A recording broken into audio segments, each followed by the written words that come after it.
Welcome to Tiffany Turned On. I'm your host, Tiffany Anton.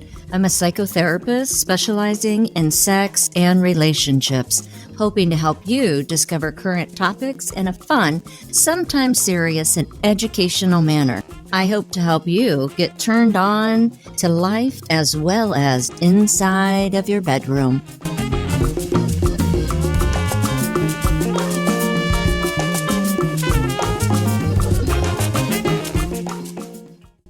One of my electrifying and leather lifestyle, we discuss the magic wand and all the fun things that we can do with it, as well as safety precautions and consent. So go back and listen to episode 1 of this discussion. Today is about the leather community. And this is Token again. He's the 37-year-old black man, single father, engaged, he, him, pronouns, and he, him is a lot of fun. Learning about the leather community, that was a little bit of a confusion piece to me. You've been kinking for 11 years. You are a current member at large in the Indiana Leather Club.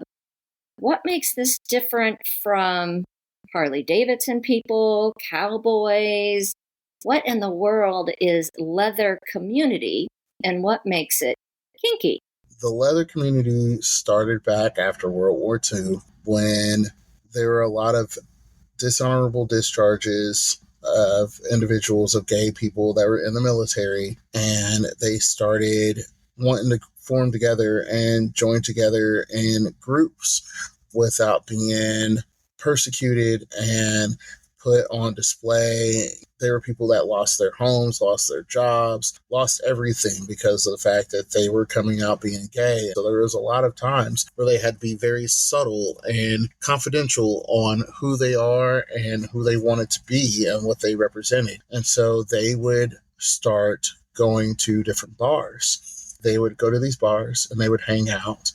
They honestly got into the whole leather scene because it was in the 50s when they had the movie The Wild One with Marlon Brando, and he had the plain white shirt and the leather outfit and like he looks so sexy. It's a hat, yeah. It's so rugged, and so to a lot of people they saw leather, and they still do see leather as a sleek, sexy part of who somebody, like part of their apparel. Right. Leather in itself, it wasn't just a trendy part. It was the fact that leather itself is very rugged. It is very tough.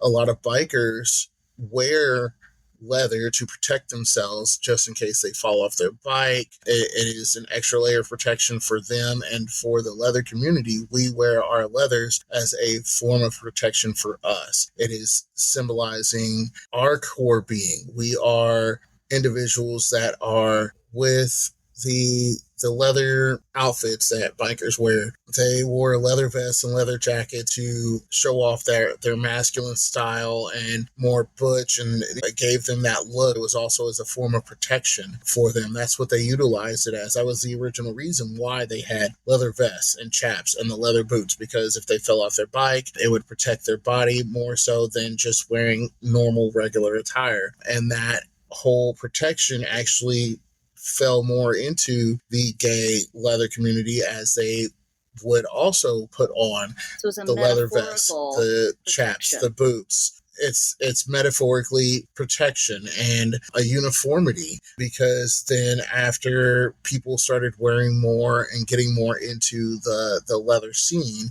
they would have insignias, different logos for different bars and different clubs, and they would put patches on their vests, just like different motorcycle clubs would do. That way people will be able to identify them within their ranges, but not so much to the general public. So like if you were in a gay leather club back in the 50s or 60s, you may not directly have that bar name on it, but you may have a logo on it that would stand out to other gay leather individuals, but to anybody else, you would just seem like you're a biker. I'm Tom, and I'm gay, ex-military, and I go into a gay bar. Am I going to, if it's a gay leather bar, I'm going to see people in there wearing different leather jackets. And then the jackets will have logos or pins that represent other clubs or events or their status. See, a lot of times whenever you would go into bars, you wouldn't even know that it would be a gay leather bar. A lot of times they would have separate rooms that are off from the main rooms. More into a bar, there's maybe the back portion that he will meet some other men.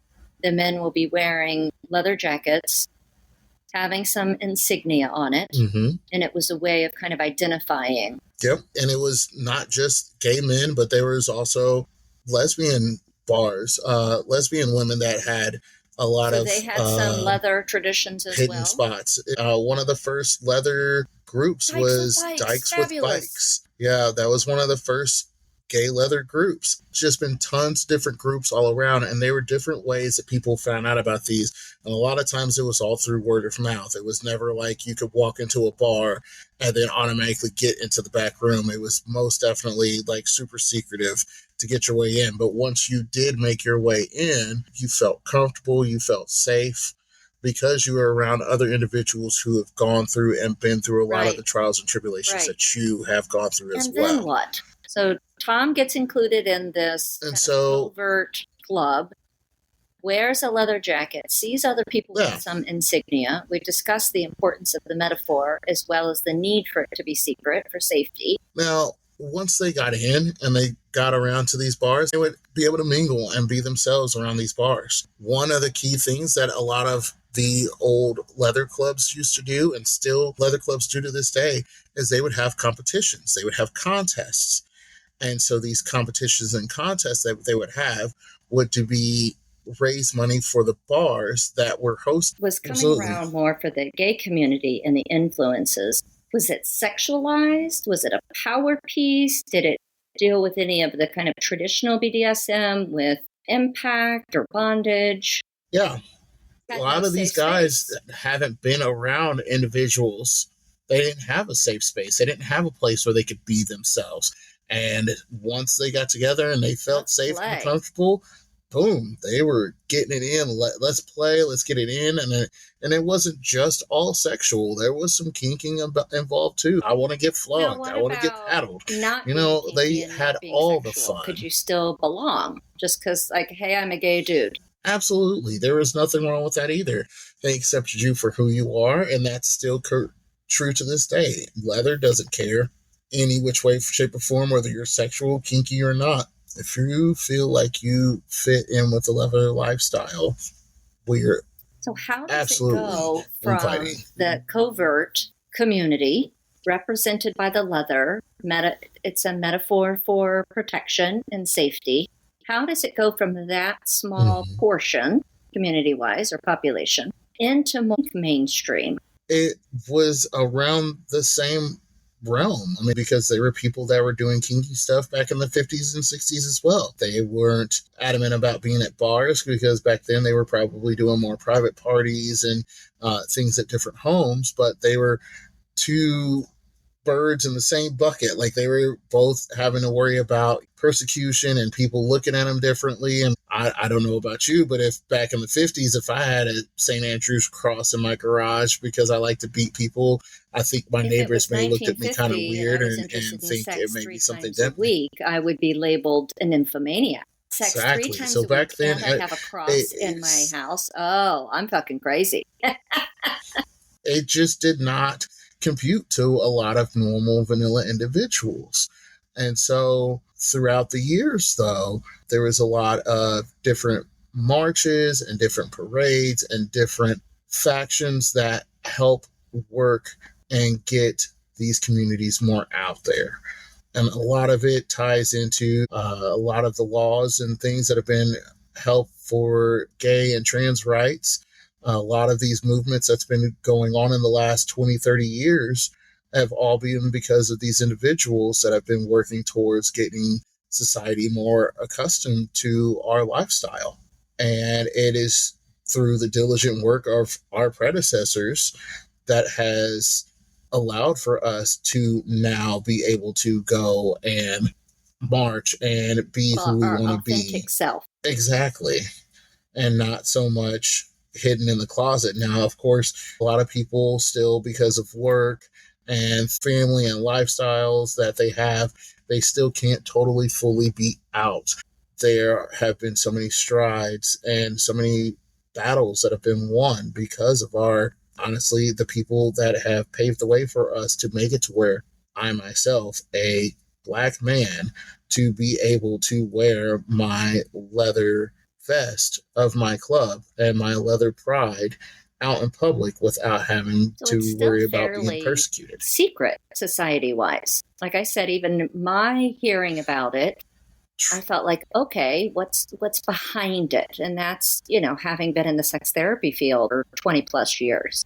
What got you interested in the leather? And Absolutely. If you knew a pinch of the background, what was then the current status? I roughly started figuring out about the leather club when I started getting into the kink community, because here locally, back at that point in time, the Indiana Leather Club was the workhorse for the community.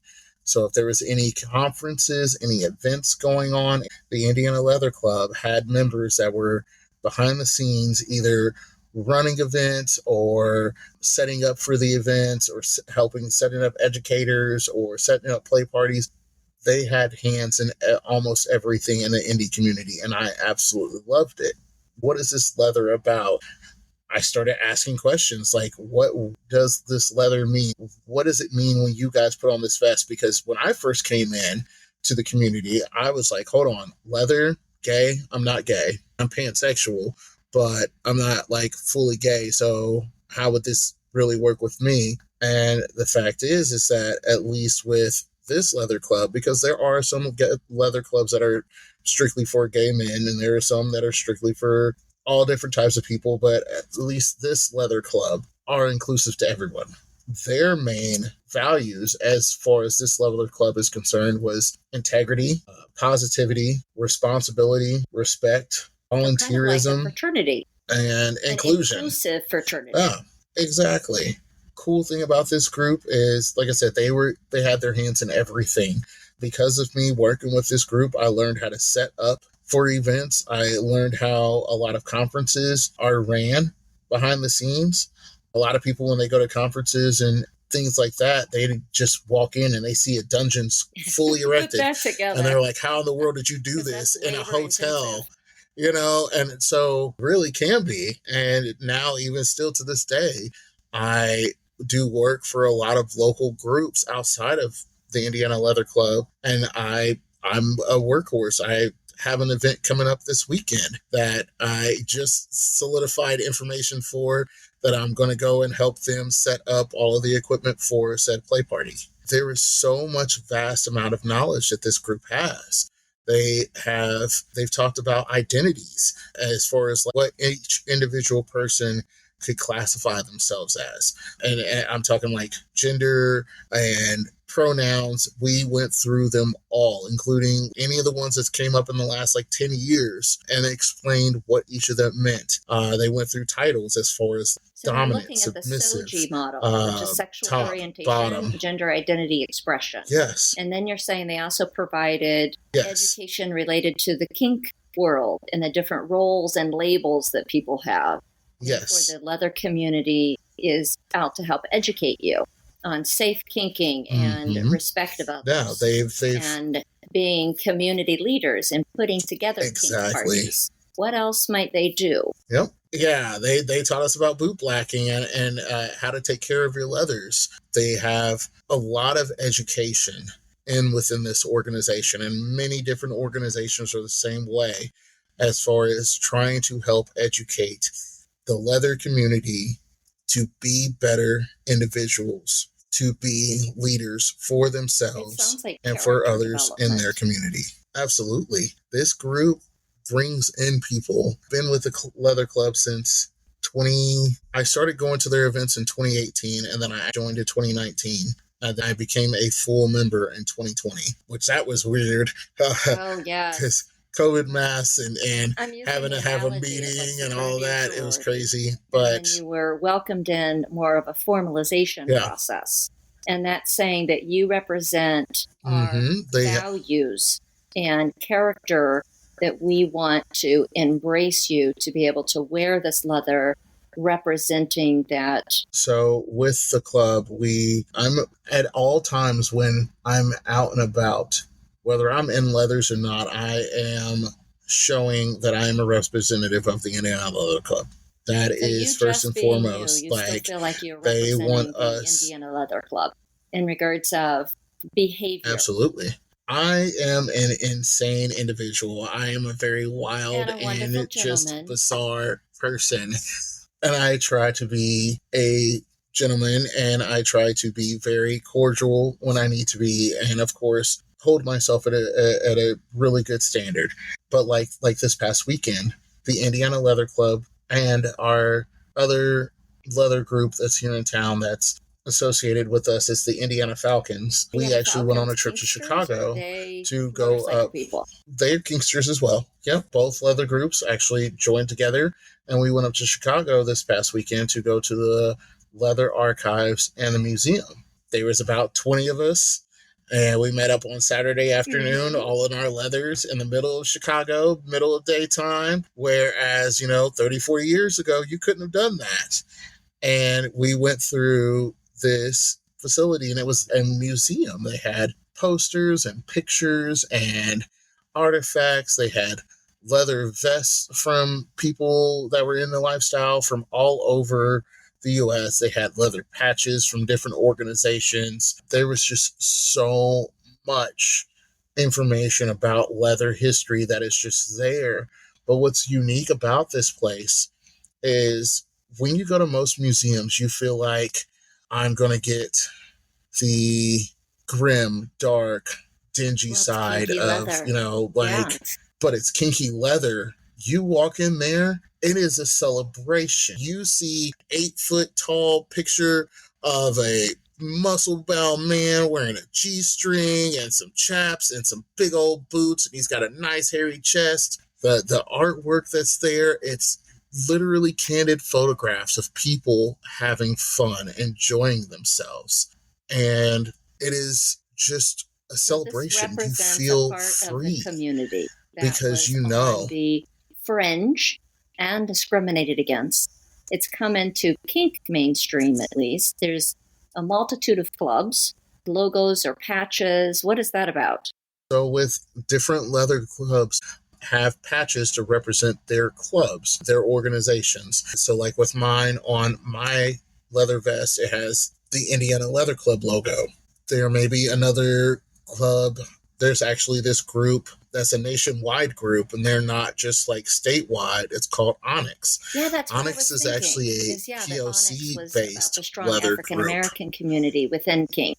And Onyx has a wide representation. They're all over the U.S. They have at least 6 different chapters in 6 major cities, but on their vest, they have an Onyx logo. In all the different communities all the way around, they have different logos to represent where you come from. People invest their clubs. They have buttons. Is that because they're visiting the different clubs? Is that because they're like a Girl Scout and they get a badge for completing certain things?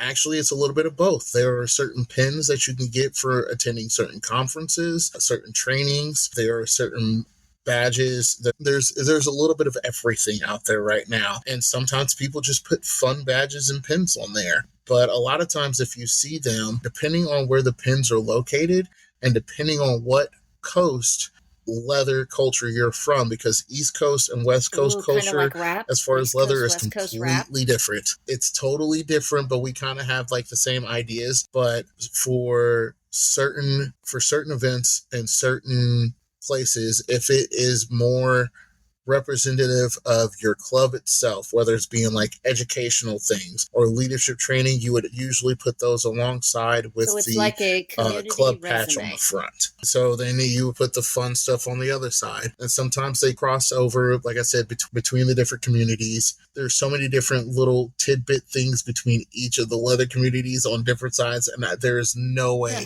that any one person can remember them all. You meet someone and the other community, they have their vest on, and you can see the logos and the pins, you at least get a base awareness of it. What about gender? So it is for Kinksters. Well, what about gender in regards of male, female, non-binary, agendered? A lot of the older leather clubs were mostly gay men or lesbian women. They did adapt to asexual and non-binary individuals over time. There are still a lot of prominent gay leather groups. There are still a lot of prominent lesbian groups. So there are Soji tons of different styles and types of leather groups now. Kinky, responsible adult. They're groups basically just for cisgendered men, just for cisgendered women, or do they all tend to be blended? More so blended, because then once you start getting into the cisgendered individuals and saying, okay, we're only doing just these, there has to be like some type of extenuating attribute to it that kind of sets it in there. As it stands right now, the community as a whole is trying not to exclude anybody. And that's one thing that I feel we're really, really pushing for is less exclusion, more inclusion, more of us saying, hey, we're here, we're queer, let's have a ball. I've heard about leather titles. So you have a state title, you have a West title. What the heck would those titles even mean, and what would you do about it outside of having a stamp and saying, yes, I'm Miss Leather, Kentucky? Back in the day when they had the titles, of course, it was just something flashy and fancy. You're like, oh yeah, I'm Mr. Such and Such Bar, or I'm Mr. 501 Denver. They would wear the title proudly and be indebted to the bar. The state, the nation. With different competitions and different contests, they have different titles that are for different regions, different areas, different cities, states. Here locally, like we have Mr. Buckwood, which is a competition that is for predominantly for gay men, and then that is a competition, a contest for that group of individuals that come to the Buckwood contest. They have different trials and different survivor challenges and things that the judges, and those are more fun-based contests. And then they have educational ones. They have ones locally. We have the Indiana Leather Pride contest, which actually is going to be later on this year. That is actually teaming up with the Indiana Pup, Pet, and Trainer contest as well. So with that contest, it's going to be, I want to say, around 8 different titles that are going to be up for grabs. And that's Mr. Indiana Leather Pride. And then we have Ms. Indiana Leather Pride. Once you get and then we label, have the Indiana to have a certain person of leather type of behavior or standards. All of those standards and behavior are true to that leather culture that you're in. Now here with that, we want to have title holders being held, have integrity and being held accountable for their actions and to talk about leather to other people and show that, hey, I'm leather and I'm proud of who I am and have all of those core leather values about them and be a poster for that the word integrity title that you're running for. Of integrity, influencing others in a positive way, having community involvement, organizational skills, and a nation standard. And it's with some of the major leather events, they have International Person of Leather. One of my mentors has had multiple titles. Actually, a lot of my mentors here in the local leather community have multiple titles that they've picked up along the way, and they go to these leather contests and have won. And it is just, it's really thrilling for me to see how much they've grown, the influences that they've had on our community. When you say they've grown, one of my original mentors went by Sir, and through his leather journey has now been deemed master in the leather community, or master in the DS sense. Yes, so he's a top dog. Master in the leather community. So in the leather community, absolutely, he's one tough cookie, and he can cook some fire-ass barbecue. It tends to be more Caucasian, more African-American. Honestly, it depends on the area, the geographic area that you're in. Here in our leather community, it's more predominantly Caucasian. Right. But then, like, you look at Onyx. It's a POC-based leather group, and it is predominantly POCs. There are people that are really Caucasian that are in Onyx.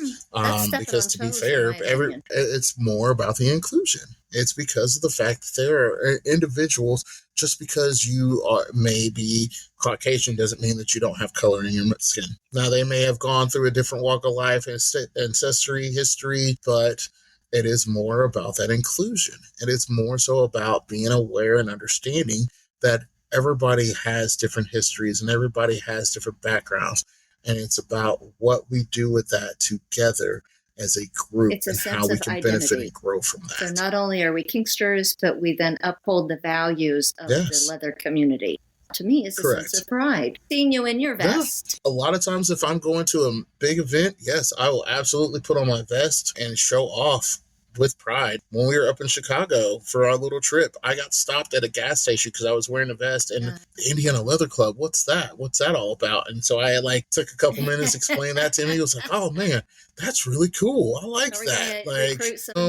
The thing is in the past couple of years, I've been recruiting more and more of my friends into this group because there's so much that people can learn just by, even if you don't join the club, if you just come and sit with us and fellowship with us, because honestly, as our club, I feel like our club's a family. And that's what a lot of times, a lot of leather clubs, they turn into families and they stick together, they grow together.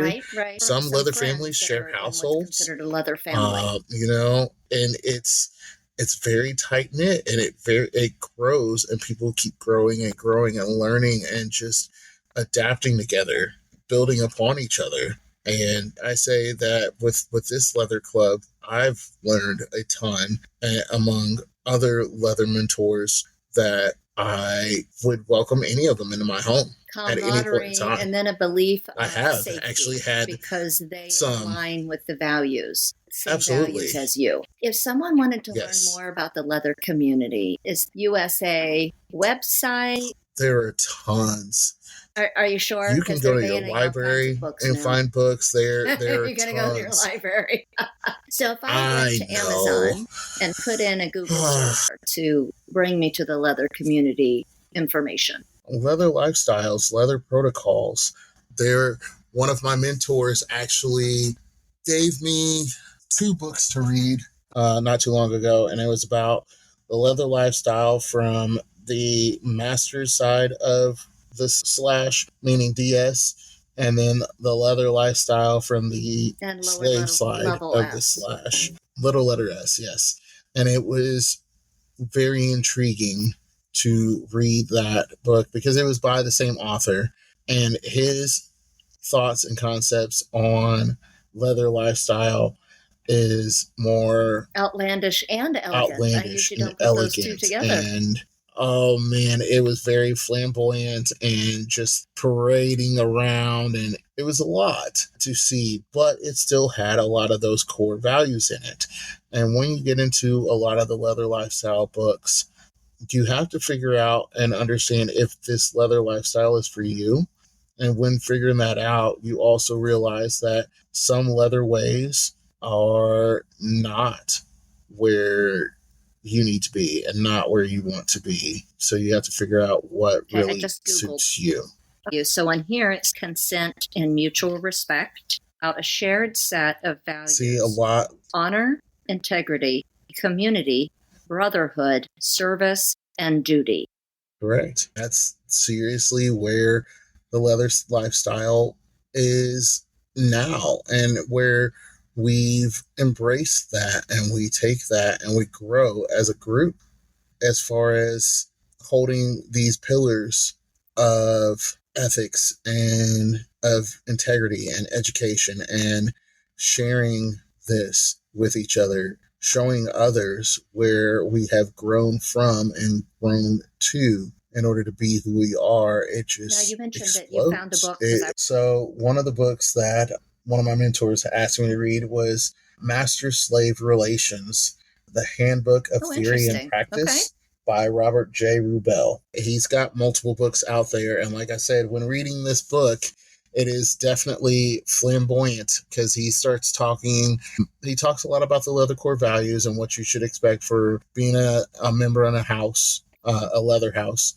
But he also talks about like dinner parties, like what would be proper protocol for dinner parties in a leather house, and what would be proper protocol for having slaves in your house, doing different hierarchies and things of that nature within your own leather group and or leather house. And just be like without a power dynamic. Absolutely. There are people in the leather club. And honestly, you can be leather and not even be in a club. You can totally be leather and not have to be in a house or a club or anything like that. If you choose and you feel like you want to embrace that leather lifestyle, because maybe the clubs that's in your town or in your area just aren't a good fit for you. Because there are some times where, you're in a smaller town and there's only a leather house that's there and things just don't add up correctly for you to be in that house. Even if you that's perfectly are out okay. in a rural area, because of those values align with your values.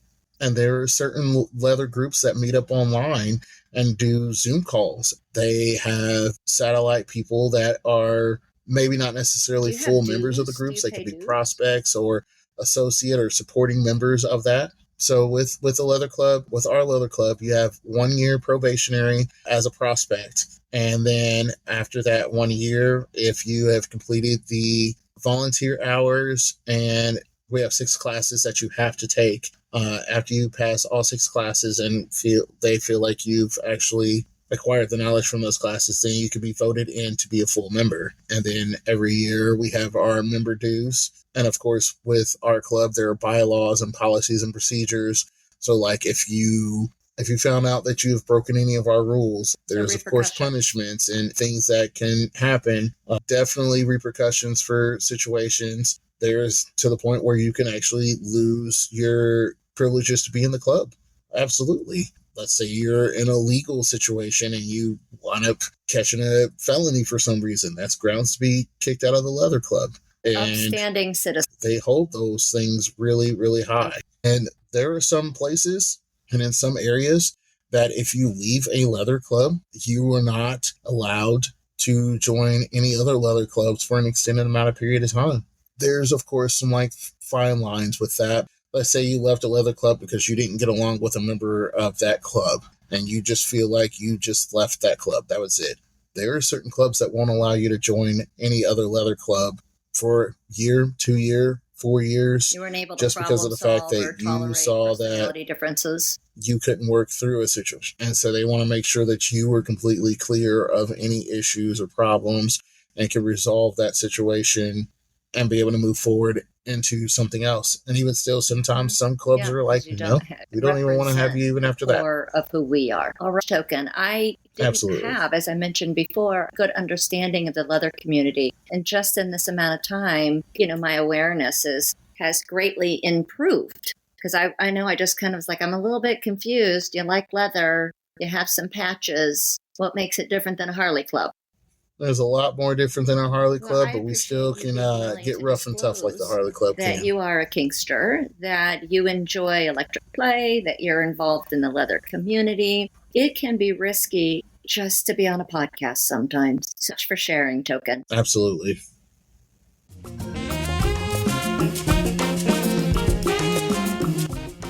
The music for Tiffany Turned On is provided by Kumasi Afrobeat. They are New Orleans' full Afrobeat band. They play to make you move. KUMASIAFROBEAT.com to listen more. If you enjoyed today's episode, go ahead, like, follow, share with your friends, and leave a review. Any of the recommended books or items that you hear about on my podcast, you can find them on my website. I have a special tag for sexual resources and wellness. This includes my TEDx talk titled I Love Pleasure. I consider it free therapy. It's all at NewOrleansSexTherapy.com. I hope you're here to get turned on to life and in your bedroom.